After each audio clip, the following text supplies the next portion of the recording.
കഴിഞ്ഞ വീഡിയോ നിർത്തിയെടുത്ത് വെച്ച് തന്നെ തുടങ്ങാം. ഇന്നിപ്പോൾ ഞാനും ജാനിയും കോഴിക്കോടേക്ക് തിരിച്ചു പോവാട്ടോ. അതും ഒരു സ്പെഷ്യൽ ജേണി ആയിരുന്നത്. കാരണം ഞാൻ ജാനിനെ കൊണ്ട് ആദ്യമായിട്ടാണ് ഒറ്റയ്ക്ക് യാത്ര ചെയ്യാൻ പോകുന്നത്. ഇതിന് മുന്നേ എൻ്റെ കൂടെ ഒന്നുമില്ലെങ്കിൽ ആരെങ്കിലും ഒക്കെ ആയിട്ട് വരാറുണ്ട്, പക്ഷെ ഇത്തവണ ആരുമില്ല. അങ്ങനെ എല്ലാവരോടും യാത്ര പറഞ്ഞിട്ട് ഞങ്ങൾ പയ്യെ ഇറങ്ങാണ്. Bye bye. Okay, see U.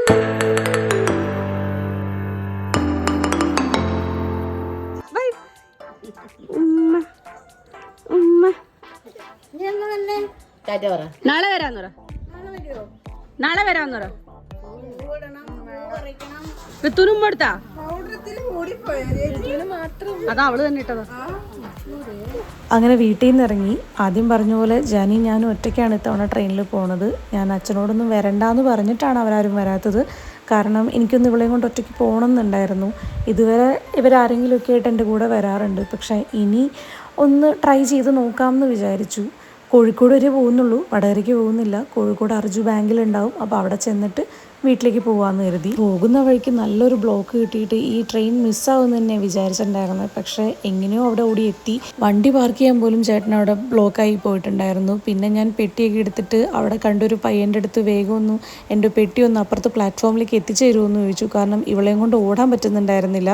പക്ഷേ എങ്ങനെയൊക്കെയോ ലാസ്റ്റ് മൊമെൻറ്റിൽ ട്രെയിൻ ലേറ്റ് ആയതുകൊണ്ട് സുഖമായിട്ടൊന്ന് റിലാക്സ് ചെയ്തിട്ടാണ് കയറിയത്. പക്ഷെ ആ കുട്ടി അപ്പോൾ ഹെൽപ്പ് ചെയ്തത് ഭയങ്കര ഒരു ദൈവം വന്ന പോലെയായിരുന്നു എനിക്ക് ആക്ച്വലി.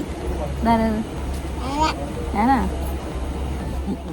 നേരെ ഓപ്പോസിറ്റ് രണ്ട് കുട്ടികളുണ്ടായിരുന്ന കാരണം ജാനിക്കും ടൈം പാസ്സായിരുന്നു. പിന്നെ അതുകൂടാതെ ട്രെയിനിൽ അവൾ കൊണ്ട് വലിയ എനിക്കൊരു ബുദ്ധിമുട്ടൊന്നും ഉണ്ടായിരുന്നില്ല. നല്ല കൂളായിട്ട് മാനേജ് ചെയ്യാൻ പറ്റി.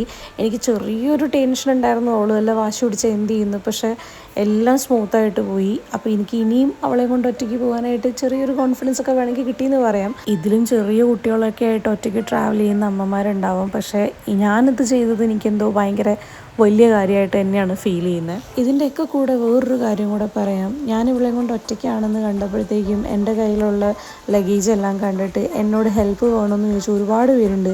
പെട്ടി എടുത്ത് വെക്കാനാണെങ്കിലും പെട്ടി താഴെ ഇറക്കി തരാനാണെങ്കിലും ഒക്കെ ഒരുപാട് പേര് എന്നെ ഹെൽപ്പ് ചെയ്തിട്ടുണ്ട്.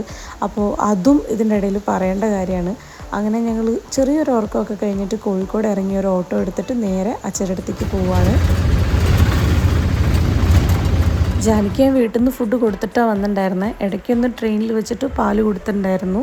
ഇനി ബാങ്കിൽ ചെന്നിട്ടൊന്ന് അവളെ ഫ്രഷ് ആക്കിയിട്ട് എന്തെങ്കിലും ഒരു ഫുഡ് കൊടുക്കണം.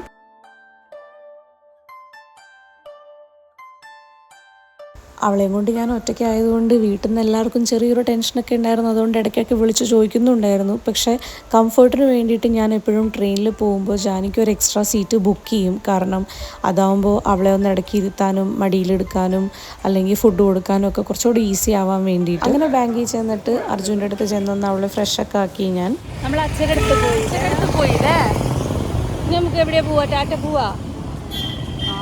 അർജുൻ്റെ ജോലി കഴിയാൻ കുറച്ചധികം സമയമുള്ളതുകൊണ്ട് ഞാനൊരു ഊബർ ഓട്ടോ ബുക്ക് ചെയ്തിട്ട് നേരെ ജാനിയായിട്ട് ഹൈലൈറ്റ് മോളിൽ പോയി. ഇതും ഞങ്ങൾക്കൊരു ഫസ്റ്റ് ടൈമാണ്. കാരണം അവളായിട്ട് ഒറ്റയ്ക്ക് ഞാൻ ഇതുവരെ മോളിലൊന്നും പോയിട്ടില്ല. എപ്പോഴും ആരെങ്കിലും ഉണ്ടാവും. മോളിൽ എത്തിയപ്പോഴത്തേക്കും ജാനിക്ക് പിന്നെ ഫുൾ സന്തോഷമായി. കാരണം ഓടാൻ കുറേ സ്ഥലം, എന്തൊക്കെ വേണം, എവിടെയൊക്കെ പോകണം എന്നൊന്നും ജാനിക്ക് മനസ്സിലാവില്ല. ജാനി എന്നെ വലിച്ചോ. ഉച്ചയ്ക്ക് വീട്ടിൽ നിന്ന് ചോറുണ്ടത്. അതിനുശേഷം ഞാനൊന്നും കഴിച്ചിട്ടുണ്ടായിരുന്നില്ല. അപ്പോൾ ഞാൻ വേഗം തന്നെ അവിടെ ഒരു ജ്യൂസ് കൗണ്ടറിൽ കയറിയിട്ട് ഒരു ജ്യൂസ് പറഞ്ഞു.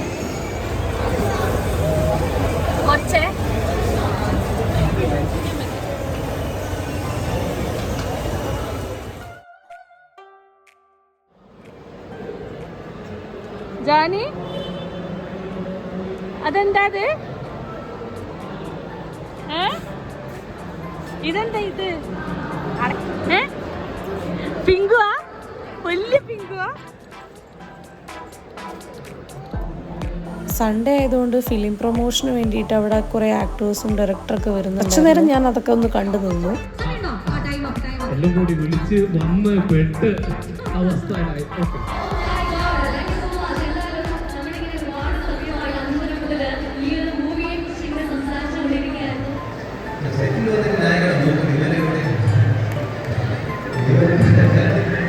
ശരിക്കും പറഞ്ഞാൽ ഞാൻ ഈ ഒരു ഡേ നല്ലപോലെ എൻജോയ് ചെയ്തു. കാരണം ഞാൻ അവളായിട്ട് ഒറ്റയ്ക്ക് ട്രാവൽ ചെയ്തു, അവളായിട്ട് പുറത്ത് വന്നേക്കാണ്. ഇഷ്ടായ ഉമ്മ നമ്മക്ക് അങ്ങനെ ചെറിയ ഷോപ്പുകളിലൊക്കെ കയറിയിട്ട് അത്യാവശ്യം കുറച്ച് സാധനങ്ങളൊക്കെ ഞങ്ങൾ വാങ്ങി. മിസ്റ്റർ DIY എന്നുള്ളൊരു കട ഇപ്പോൾ ഹൈലൈറ്റിൽ ന്യൂ ആയിട്ട് സ്റ്റാർട്ട് ചെയ്തതാണ്. അവിടെ ഒരുപാട് ഐറ്റംസ് ഉണ്ട് നമുക്കിങ്ങനെ ക്യൂട്ട് ഇഷ്ടപ്പെടുന്നത്. അവിടെ നിന്ന് ഞങ്ങൾ 1-2 സാധനം വാങ്ങി. ശേഷം KFC കയറിയിട്ട് ഞാൻ എന്തെങ്കിലും ഒന്ന് ചെറുതായിട്ട് കഴിക്കാമെന്ന് കരുതി ഫുഡ് ഓർഡർ ചെയ്തു. അപ്പോഴത്തേക്കാണ് അർജു ഇറങ്ങുള്ളൂ എന്ന് പറഞ്ഞിട്ടുണ്ടായിരുന്നത്. അപ്പോൾ ഞാൻ ചെറുതായിട്ടൊന്ന് അവിടെ നിന്ന് ഇത്തിരി നേരം ഇരിക്കാം എന്ന് കരുതി ഫുഡൊക്കെ ഓർഡർ ചെയ്ത് കഴിക്കാൻ തുടങ്ങി.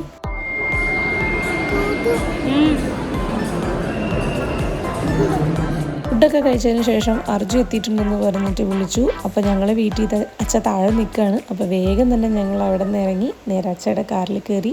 അച്ഛ കണ്ടോ അച്ഛടെ അച്ഛ വണ്ടി ഓടിക്കുക. എങ്ങനെ അച്ഛ വണ്ടി ഓടിക്കണേ? അങ്ങനെ നല്ലൊരു യാത്രയും ഹൈലൈറ്റ് മോളിലുള്ള കറക്കമൊക്കെ കഴിഞ്ഞിട്ട് ഞങ്ങൾ നേരെ വീട്ടിൽ പോവാണ്. അപ്പോൾ ഇനി വീഡിയോസൊക്കെ ഇനിയും വരുന്നതായിരിക്കും. അതുവരേക്കും ബൈ. എന്താടാ